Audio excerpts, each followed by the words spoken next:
कक्षा 12वीं की स्टूडेंट फाइनली आपका विषय भौतिक शास्त्र का यहाँ पर त्रैमासिक परीक्षा 2024-25 पे लेके आ चुके हैं। आप लोग बहुत से रिकमेंड रहे थे भौतिक शास्त्र पेपर लाओ, तो फाइनली आपका पेपर आ चुका हो। साथ ही आपको बता दें, पेपर देने से पहले आपको इस पेपर पूरा आपको रट के जाना, ठीक है। आप 70 में 70 अंक लाएंगे। सिर्फ इस वीडियो को ध्यान से देखिएगा और वीडियो को लाइक कर लीजिए और चैनल को सब्सक्राइब कर लीजिए, क्योंकि हम बड़ी मेहनत से आपके लिए पेपर लाते हैं। तो वीडियो को लाइक करके चैनल को सब्सक्राइब जरूर कर लीजिएगा। साथ ही आप यहाँ पर देख लीजिए, समय आपका यहाँ पर 3 घंटे का पूरा अंक आपका 70 अंक रहने वाला है। और आपके यहाँ पर निर्देश आता सही प्रश्न करना अनिवार्य है। फिर आपका दूसरा आता प्रश्न क्रमांक 1 से 5 तक वस्तुनिष्ठ प्रश्न जिनके लिए 28 अंक निर्धारित हैं। फिर आपका यहाँ पर तीसरा निर्देश आता चौथा पाँचवा, ठीक है। तो आप यहाँ पर निर्देश पढ़ सकते हैं। और साथ ही स्टूडेंट जो आपका भौतिक शास्त्र पेपर वो देख लेते हैं, तो आपको यहाँ पर ध्यान से देखना है, ठीक है। और पेपर देने से पहले आपको यहाँ पर इस पेपर को अच्छी तरह से यहाँ पर याद कर लेना है। तो आप यहाँ पर देख लीजिए स्टूडेंट, आपके यहाँ पर आते हैं, ठीक है। आप यहाँ पर देख लीजिए आपके आते हैं सही विकल्प चुनकर लिखिए। आपके 6 नंबर के आते हैं। तो पहला आता धनावेशित कांच की छड़ को अनावेशित चालक से स्पर्श कराया जाता है, छड़ का आवेश ठीक घटेगा और बात आपका अपरिवर्तित रहेगा, साथ आपका बढ़ेगा और दाता ऋणात्मक हो जाएगा। तो जो आपके यहाँ पर दिया गया धनावेशित कांच की छड़ को अनावेशित चालक के इस चालक से स्पर्श कराया जाता है, छड़ का आवेश ठीक है घटेगा आपका करेक्ट आंसर रहेगा। फिर आपका आता है दूसरा समविभव पृष्ठ और विद्युत क्षेत्र रेखाओं के बीच का कोण होता है 0 डिग्री और बात आपका 90 डिग्री, साथ आपका 180 डिग्री और दाता 45 डिग्री। तो यहाँ पर समविभव पृष्ठ और विद्युत क्षेत्र रेखाओं के बीच का जो कोण होता है वो आपका 90 डिग्री होता है, ठीक है। तो आपको ध्यान से सुनना और देखना, जिससे पूरे ऑब्जेक्ट हैं वो आपको यहीं पर याद कर लेने हैं। फिर आपका तीसरा आता विद्युत चुम्बकीय प्रेरण की खोज की थी एम्पियर ने, बाता फेराडे ने और साता फ्लेमिंग ने और दाता ऑस्टेड ने। तो यहाँ विद्युत चुम्बकीय प्रेरण की खोज की थी, तो इसका जो करेक्ट आंसर रहेगा आपका तीसरे का वो आपका क्या हो जाएगा, ठीक है। तीसरे का आपका करेक्ट आंसर यहाँ पर रहेगा फेराडे ने, ठीक है, फेराडे ने की थी। फिर आपका चौथा आता 100 प्रतिशत का मात्रक है, तो आपका था टेस्ला, बाता फेराडे और साथ आपके हेनरी और दाता वेबर। तो यहाँ पर 100 प्रतिशत का मात्रक है आपका हेनरी आपका करेक्ट आंसर रहेगा। फिर आपका आता है पाँचवा धरामापी कुंडली के साथ श्रेणी क्रम में उच्च प्रतिरोध जोड़ने पर बनता है वोल्टमीटर, बात आपका अमीटर और साथ आप वोल्टामीटर और दाता इनमें से कोई नहीं। तो यहाँ पर धरामापी कुंडली के साथ श्रेणी क्रम में उच्च प्रतिरोध जोड़ने पर बनता है, तो इसका करेक्ट आंसर आपका आ हो जाएगा वोल्टमीटर, ठीक है। वोल्टमीटर यहाँ पर श्रेणी क्रम में उच्च प्रतिरोध जोड़ने पर जो बनता है वो वोल्टमीटर बनता है, ठीक है। फिर आपका आता है यहाँ पर 6वां कौन सा एक लोह चुंबकीय पदार्थ है, तो आपका था एल्यूमिनियम, बात निकिल और साथ आपका सोना और दाता बिस्मथ। तो यहाँ पर कौन सा एक लोह चुंबकीय पदार्थ है, तो इसका आंसर आपका निकिल हो जाएगा। तो इस तरह से आपके जो यहाँ पर जो आपके सही विकल्प दिए थे वो हमने करा दिए 6 नंबर के, आपने अच्छे से यहाँ पर याद कर लिए होंगे, ठीक है। और वीडियो को जो यहाँ पर लाइक का बटन है वो जरूर से दबा दीजिएगा, ठीक है, क्योंकि हम बड़ी मेहनत से आपके लिए वीडियो लाते हैं, ठीक है। आप चलिए प्रश्न 2 आता है रिक्त स्थानों की पूर्ति कीजिए, 6 नंबर के आते हैं। तो पहला आपके यहाँ पर आता है जिसमें आप यहाँ पर देख सकते हैं एक समान विद्युत क्षेत्र में खींची गई क्षेत्र रेखाएं दोनों होती हैं। तो यहाँ पर एक समान विद्युत क्षेत्र में खींची गई क्षेत्र रेखाएं समांतर होती हैं, तो समांतर आपका यहाँ पर करेक्ट आंसर रहेगा समांतर। और फिर जो आपका यहाँ पर आता है विद्युत धारिता का ऐसा ही मात्रक है, तो यहाँ विद्युत धारिता का ऐसा ही मात्रक है आपका फेराडे। तो फेराडे आपका यहाँ पर करेक्ट आंसर रहेगा, ठीक है। सॉरी, विद्युत धारिता का ऐसे मात्रक फेराड है, ठीक है, फेराडे नहीं फेराड आपका करेक्ट आंसर रहेगा।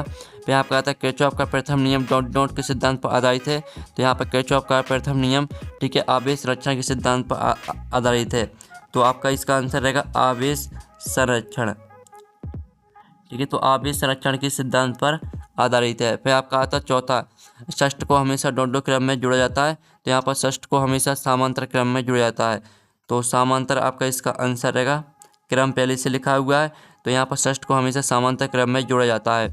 फिर आपका पाँचवा आता है अनुचुंबकीय पदार्थ प्रबल चुंबक की ओर डॉट होते हैं, तो यहाँ पर अनुचुंबकीय पदार्थ प्रबल चुंबक की ओर आकर्षित होते हैं, तो आकर्षित आपका इसका राइट आंसर रहेगा।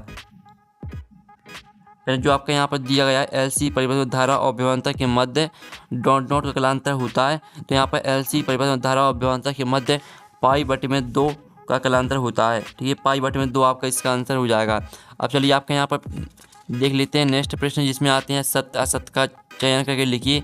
आपके 5 नंबर के आते हैं। तो पहला था किसी लोह चुंबकीय पदार्थ की पारगम्यता 1 से अधिक होती है, तो जो आपका पहला रहेगा वो आपका यहाँ पर सत्य रहेगा, ठीक है। पहला आपका बिल्कुल यहाँ पर सत्य रहने वाला है। फिर दूसरा आता है ट्रांसफार्मर का उपयोग डीसी परिवर्तन में किया जा सकता है, ठीक है, किया जा सकता है, तो ये आपका असत्य हो जाएगा। तो आप यहाँ पर अच्छे से याद करते जाइएगा। फिर आपका तीसरा आता है कि चालक का आवेश बढ़ाने से उसका विभव घटता है, तो यह भी आपका असत्य रहने वाला है। और फिर जो आपका यहाँ पर आता है चौथा, दो संभव पृष्ठ कभी एक दूसरे को नहीं काटती, तो ये आपका यहाँ पर सत्य हो जाएगा।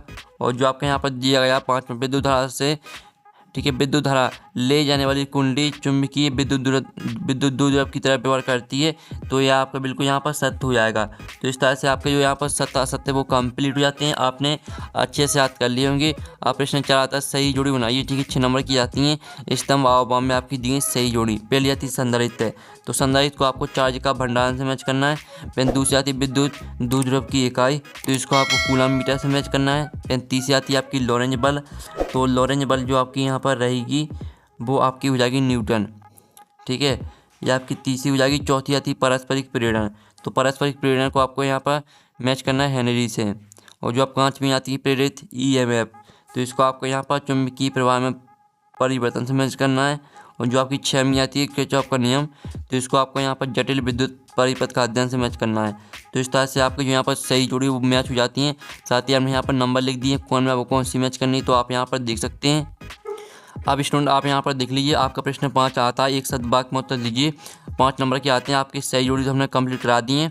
आपका पहला आता है किस प्रकार के आवेश समूह के लिए विद्युत क्षेत्र एक समान रहता है, तो पहले का जो आंसर है सभी को कमेंट में लिखना है, ठीक है। जो भी यहाँ पर पहले का आंसर सही बताएगा उसका जो कमेंट है वो पिन भी किया जाएगा, ठीक है। तो सभी का आंसर जो यहाँ पर जितने भी स्टूडेंट हैं यहाँ पर वीडियो देख रहे हैं, पहले का आंसर आपको लिखना है किस प्रकार के आवेश समूह के लिए विद्युत क्षेत्र एक समान रहता है, इसका आंसर सभी को कमेंट में लिखना है। फिर दूसरा आता है इलेक्ट्रॉन वोल्ट किसका मात्रक है, तो यहाँ पर इलेक्ट्रॉन वोल्ट आपका ऊर्जा का मात्रक है, ठीक है, ऊर्जा का मात्रक है, ये आपका आंसर रहेगा।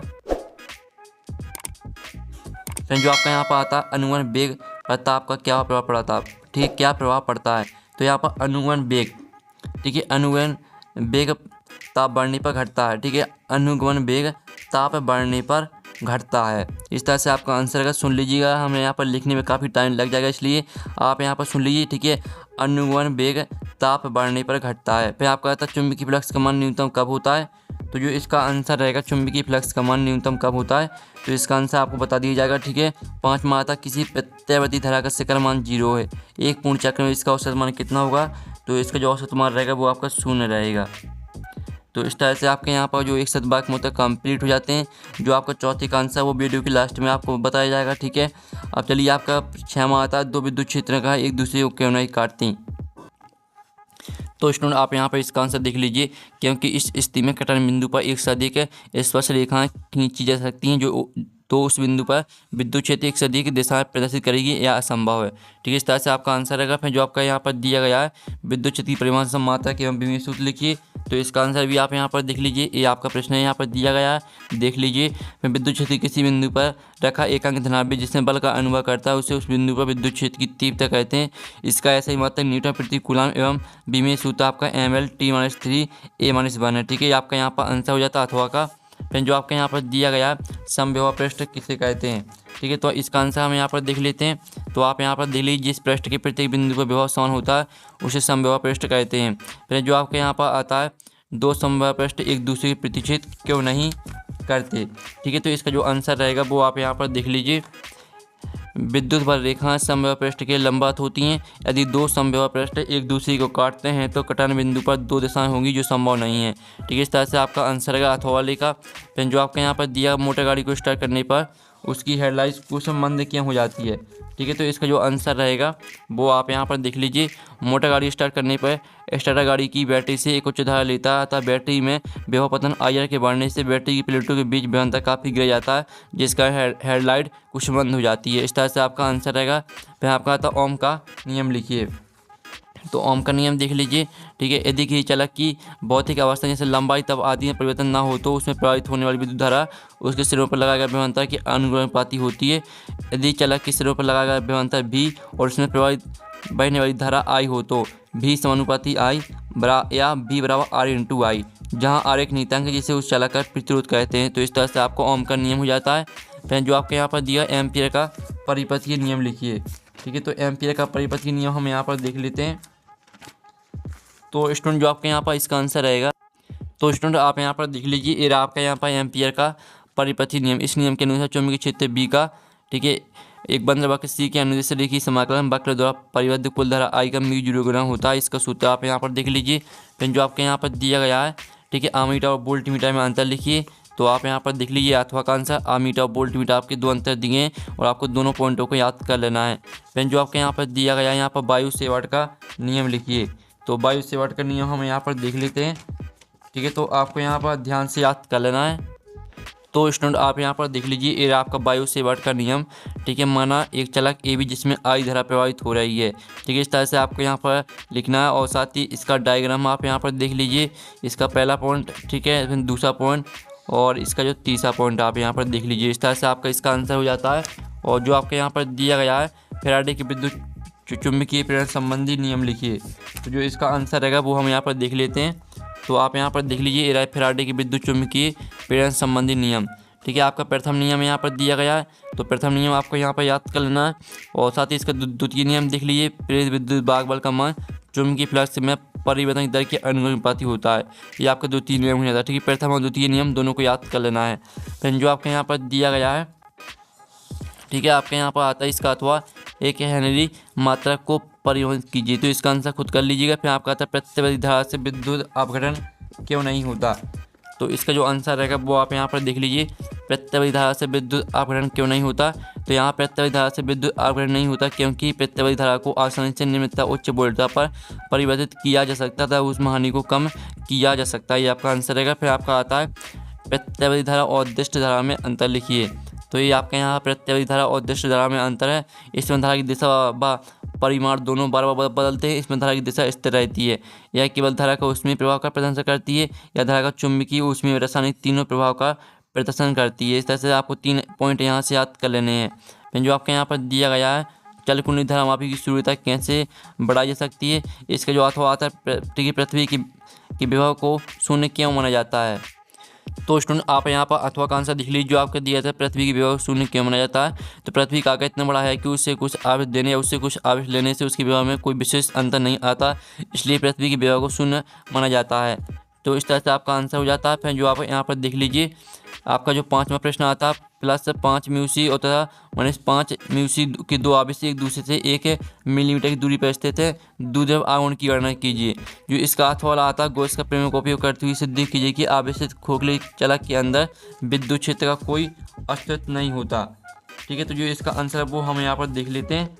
तो स्टूडेंट आप यहाँ पर देख लीजिए, इसका जो आंसर रहेगा अथवा वाले का, तो अथवा वाले का आंसर आप यहाँ पर देख लीजिए। पहले तो आप प्रश्न देख लीजिए, आपका वही प्रश्न यहाँ पर दिया गया है। तो इस तरह से आपको पहले तो यहाँ पर डायग्राम बनाना है और साथ ही आप यहाँ पर देख लीजिए, इस तरह से आपको इसको यहाँ पर हल करना है, ठीक है। पहले आप इतना स्क्रीनशॉट ले लीजिए। इतना स्क्रीनशॉट लेने के बाद फिर आप यहाँ पर इतना स्क्रीनशॉट ले लीजिए, ठीक है। इस तरह से आपका इसका आंसर यहाँ पर हो जाता है। आपने यहाँ पर अच्छी तरह से देख लिया होगा। फिर जो आपके यहाँ पर दिया गया है, यहाँ पर 15 किसी विद्युत क्षेत्र में एक पराविद्युत रख देने पर विद्युत की तीव्रता क्यों घट जाती है। और इसका अथवा आता समविभव पृष्ठ किसे कहते हैं, इसकी 4 विशेषताएं लिखिए। तो स्टूडेंट आप यहाँ पर देख लीजिए, जो आपका प्रश्न यहाँ पर दिया गया था, किसी विद्युत क्षेत्र में एक पराविद्युत रख देने पर विद्युत क्षेत्र की तीव्रता क्यों घट जाती है। तो इस तरह से आप यहाँ पर देख लीजिए, जब किसी पराविद्युत माध्यम की बाएं विद्युत क्षेत्र ई वेक्टर E(0) वेक्टर में, ठीक है, इस तरह से आपको इसका यहाँ पूरे यहाँ पर क्षेत्र की तीव्रता घट जाती है। यहाँ तक पूरे याद कर लेना। जो इसका आपका यहाँ पर अथवा दिया गया था, समविभव पृष्ठ किसे कहते हैं, इसकी 4 विशेषताएं लिखिए। तो आप यहाँ पर देख लीजिए, ये आपके यहाँ पर समविभव पृष्ठ की आपकी परिभाषा दी गई है, ठीक है। और इसकी 4 आपकी 3 विशेषताएं यहाँ पर दी हैं। तो आपको परिभाषा और विशेषताएं यहाँ पर याद कर लेना है। फिर जो आपके यहाँ पर दिया गया, किरचॉफ के नियम लिखिए तथा उनकी व्याख्या कीजिए। इसका अथवा था किसी चर की आंतरिक विद्युत टर्मिनल वोल्टेज विद्युत धारा में संबंध स्थापित कीजिए। तो स्टूडेंट आप यहाँ पर देख लीजिए, ये आपके यहाँ पर किरचॉफ के नियम, ठीक है। इस तरह से आपके किरचॉफ के नियम निम्नलिखित है। तो आप पहला नियम आप यहाँ पर देख लीजिए, ठीक है। और डायग्राम भी आप यहाँ पर देखते जाइए, ठीक है। इस तरह से आपको डायग्राम बनाना है। ये आपका ए वाला डायग्राम और बी वाला दोनों देख लीजिए। पहले इतना स्क्रीनशॉट आपने ले लिया होगा और चित्र का भी इनका स्क्रीनशॉट ले लिया होगा और फिर आप इतना स्क्रीनशॉट और ले लीजिए। इस तरह से आपका आंसर हो जाता है। जो इसका अथवा वाला दिया गया था, तो अथवा वाले का आंसर देख लेते हैं। किसी चल के आंतरिक प्रतिरोध टर्मिनल वोल्टेज विद्युत धारा में संबंध स्थापित कीजिए। तो इसका आंसर भी आप यहाँ पर देख लीजिए। इस तरह से आपको यहाँ पर, ठीक है, हम आपको यहाँ पर दिखा देते हैं थोड़ा यहाँ पर, ठीक है। इस तरह से पूरा आपका आंसर रहेगा, ठीक है। इस तरह से आप यहाँ पर देख लीजिए, आपका पूरा यहाँ पर अभिष्ट, यही अभिष्ट संबंध है। इस तरह से आपका आंसर रहेगा। पूरा आपको यहाँ पर आंसर याद करना है। और साथ ही आप यहाँ पर देख लीजिए, फिर आपका यहाँ पर आता है 17वां प्रश्न, तो 17वां प्रश्न को आपको खुद करना है, ठीक है। फिर आपका 18वां था कि गोली चालक की धारिता के लिए सूत्र का निगमन करो। तो स्टूडेंट आप यहाँ पर देख लीजिए, जो आपका दिया है कि गोली चालक की धारिता के लिए सूत्र का निगमन करो, तो इसका आंसर आपका इस तरह से रहने वाला है। आप यहाँ पर देख लीजिए, इस तरह से आपको डायग्राम बनाना है। चित्र के अनुसार माना गोली चालक की त्रिज्या r तथा वह के पराविद्युतांक के माध्यम से रखा गया है, ठीक है। इस तरह से आपको लिखनी है यहाँ पर, ठीक है, भाषा। तो आप यहाँ पर देख लीजिए और साथ ही आपको नीचे भी यहाँ पर हल करना है इतना, ठीक है। इतना स्क्रीनशॉट ले लीजिए और इतना स्क्रीनशॉट ले लीजिए। इस तरह से आपका आंसर हो जाता है। फिर जो इसका अर्थ वाला एक आंसर है वो खुद करना है। फिर आपका था स्वरपद क्या एक लंबी परिणाम स्वरपद का व्यंजक निवेदित कीजिए, इसका अर्थ देख लीजिए। और 20वां प्रश्न आप यहाँ पर देख लीजिए। तो आपको 19वां और 20वें प्रश्न का आंसर टेलीग्राम ग्रुप में मिल जाएगा। जो भी प्रश्न का आंसर हमें नहीं कराए उन सभी के आंसर आपको टेलीग्राम ग्रुप में मिल जाएंगे। और साथ ही पेपर का PDF है, ठीक है। PDF आप डाउनलोड करना चाहते हैं तो उसकी लिंक वीडियो के डिस्क्रिप्शन दी गई, तो वहाँ से आप पेपर का PDF डाउनलोड कर सकते हैं। तो हम यहाँ पर नेक्स्ट वीडियो में मिलते हैं। Thanks for watching.